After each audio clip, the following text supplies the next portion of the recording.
ఏందివా గుంపు మేస్త్రి? అసలు సీఎం అనుకుంటున్నావా, బీది రౌడీ అనుకుంటున్నావా?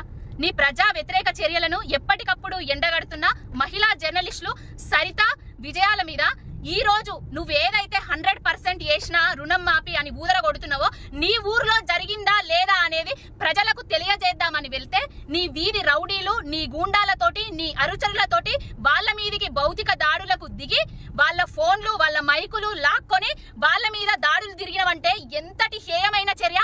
అంటే ప్రశ్నించే గొంతునన్నో ప్రజా పరిపాలన అన్నో ప్రశ్నిస్తే తట్టుకోలేకుండా ఉండి నీ అనుచరులతోటి నీ గూండాలతోటి దాడులు చేపిస్తున్నావు. ఎవరైనా ప్రశ్నిస్తే వాళ్ళ మీద కేసులు చేస్తున్నావు. అసలు ఇది తెలంగాణ అనుకుంటున్నావా, నీ అయ్య జాగిర్ అనుకుంటున్నావా, ఏమనుకుంటున్నావా? అసలు పాకిస్తాన్ లో ఉన్నదా ఏమన్నా? కొండారెడ్డి పల్లె తెలంగాణలో ఉన్నది కదా. ప్రశ్నించే హక్కు ప్రతి ఒక్కరికి ఉంటది కదా. ప్రశ్నిస్తే ఎందుకు తట్టుకోలేకపోతున్నావు? ఎక్కడున్నారయ్యా జర్నలిస్టు సంఘాలు?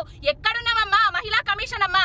మొన్నేదో కేటీఆర్ గారు అంటే ఉలిక్కిపడి సుమోటో కేసు బుక్ చేసినావు కదా. మరి ఇప్పుడు మహిళా జర్నలిస్టుల మీద అఘాయిత్యాలు కనబడతలేవా? వాళ్ళను బెదిరిస్తే ఊరుకుంటావా? దేనికి భయపడేది లేదు. నీ పిట్ట బెదిరింపులకు, నీ ఉడత ఊపులకు గుంపు మేస్త్రి అసలు భయపడేలేదు. ఎప్పటికప్పుడు నీ ప్రజా వ్యతిరేకత చర్యలను ఎండగ